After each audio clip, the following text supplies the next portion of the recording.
Welcome to Beyond My Crisis. I'm your co-host, Ron Rosnick.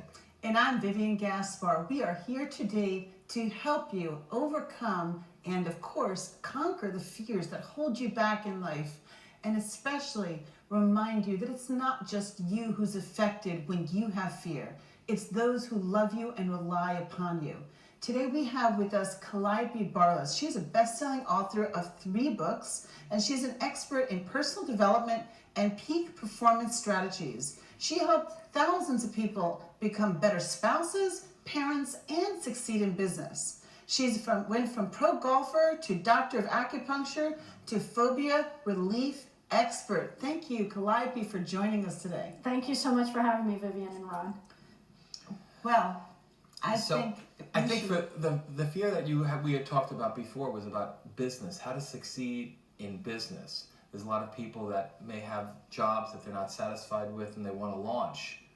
How do we get started? How do people overcome that hurdle? First, by thinking about what it is exactly that you want, because a lot of people stay too often what they don't want instead of what they do want.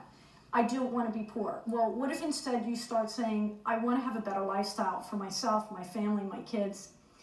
Because when we set direction for the brain, it starts knowing intuitively what to do.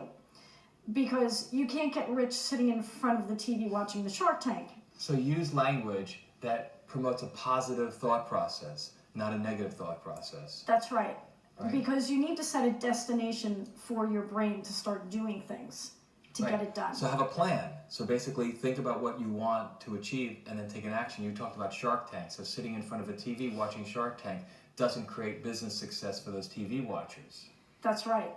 Because they can think all they want about what it is that they want, but they also need to implement what it is that they're going to do to make it happen. How do you help people do that? First, by starting about how it is that you're going to look like, sound like, and feel like, especially when you have what it is that you want. Because it's not just about visualization. We're like these super sensory human beings that see, hear, and feel, especially. And when you can actually taste what it's like to have the wealth that you want in your life, not just with money, but the intimacy, maintaining the intimacy with your family, your wife, your kids, and your friends. And really it's just balancing everything.